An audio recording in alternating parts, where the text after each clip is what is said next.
Hello guys and welcome to this video. I'm gonna show you how to use flashes to their full potential, because I think many people don't quite understand when and how to throw flashes ideally.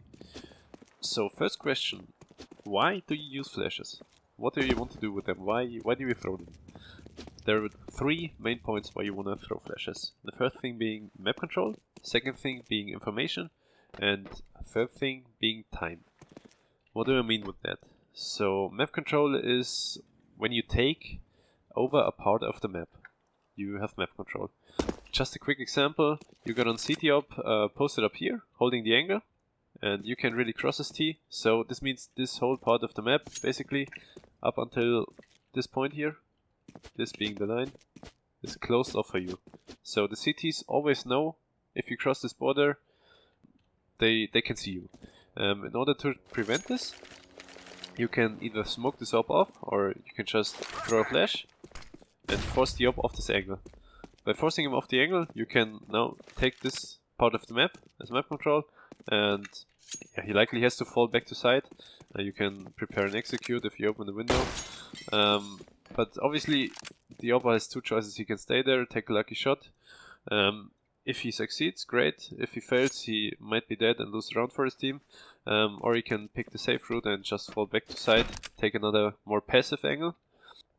But all in all, this flash just gave you map control, and it gave you actually a pretty decent part of the map and took away pretty much of the information the enemy has. Yeah, then that also leads me to my next point, information. Sometimes you don't quite have full information of what the Ts are gonna do, or like not only the Ts but also the CTs are gonna do. So you might need to make an information play. Let's make an example. You got one teammate here on A. You don't know quite if they're preparing for an A execute. You don't know if they're planning on going B. So yeah, you need to get information, because you don't have that much utility. So you need to take a gamble. You can flash your teammate in, and there's two possibilities when your teammate peeks this. Option one is there are Ts there. They are most likely going to be blind, and he can get a kill or two, and you have information that they are coming A. Second possibility being that main is clear, and you know pretty sure that it's not going to be A. So this guy can proceed further and maybe take a passive angle here and just wait for them to sneak in, because they might not expect it. And the second guy who threw the flash can rotate towards like C connector, so he has got a faster rotate time to B, or he can just gamble on B, depending on how many guys of you are alive and how many of the Ts are alive and how far they advanced already in the map. But yeah, this play just gave you information. You know where the Ts are going now, so this flash paid off as well. And the third thing being time. If you know there's an execute coming, or if you suspect it, you need your teammates to rotate. It might be a good idea to just slow the enemies down, stop them from pushing. So you can, if they smoked off this cross, you can just throw the flash so they stop when they get blind, or they just keep on pushing and your teammate has an easier fight because they are blind. Like, you can also throw this flash, I don't know, you can throw it like this, so your teammate can like just peek with it. It's a nice pop flash for him. Ooh, like but yeah, so these flashes can also slow down enemies, and it gives your teammates more time to rotate to your side to support you with nades, flashes, or even just raw firepower. Yeah, so that's about it. There are three main things: map control, information, and time.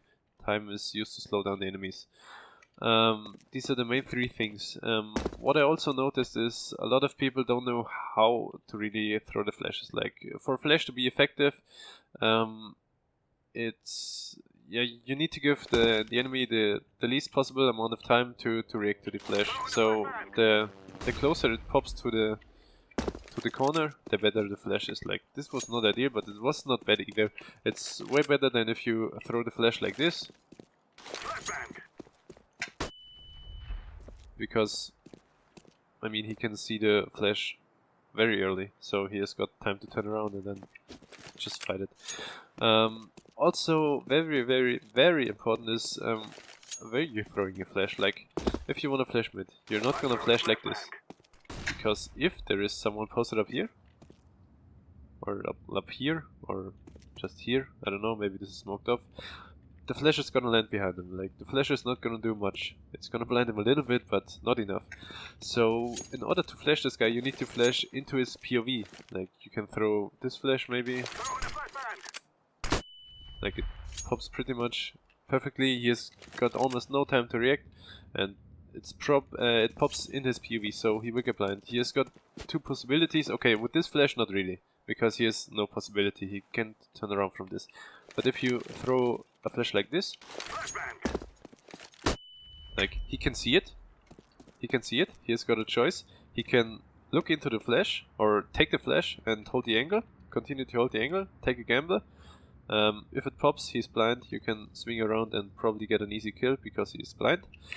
Or he can just turn around. And if he turns around or falls back, maybe you can catch him falling back or turning around. You've got an easy kill as well. So this flash, even if it's a shit flash here, it's way better than just throwing the flash like this. Like, you have to flash into the POV. The POV being this whole thing the enemy can see. There's no use in flashing behind them. So this is very important. Another thing is also like the flash timing. I see a lot of people flashing way too early, choke points which the enemies haven't even reached yet. So for example, you come A from city spawn, you just spawned, you run A, and people throw this flash. It's way too early, man. Most likely the T's haven't even rounded this corner yet, so the flash does nothing. And even if they rounded the corner, they get blind, but they can just keep on running, because until they reach this point, they're most likely not gonna be blind anymore.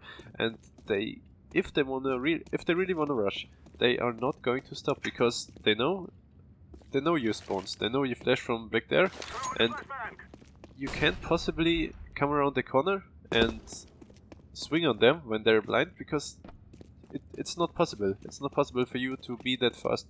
So they just keep on running, and until you get to the point where you can face them, they're no longer blind, so they can kill you easily. So keep that in mind when you throw flashes. Like, there's no use in wasting flashes early in the round when the enemies can't even be there. So that's basically it. I hope you could learn some things from this video. If you want to know more about flashes, smokes, molotovs, anything in the game, just let me know, and I'm gonna tell you some things about it, maybe teach you some more things. If you wanna see some pop flashes, let me know as well. I think there are many great videos already about smokes and flashes, but not one video quite like this where they explain why you throw flashes. I really want you guys to understand why you throw pieces of utility and not just waste them, because there is no use for you to know the sickest pop flashes, the best smokes in the game, if you have no clue how and when to use them. So thanks for watching, and see you next time.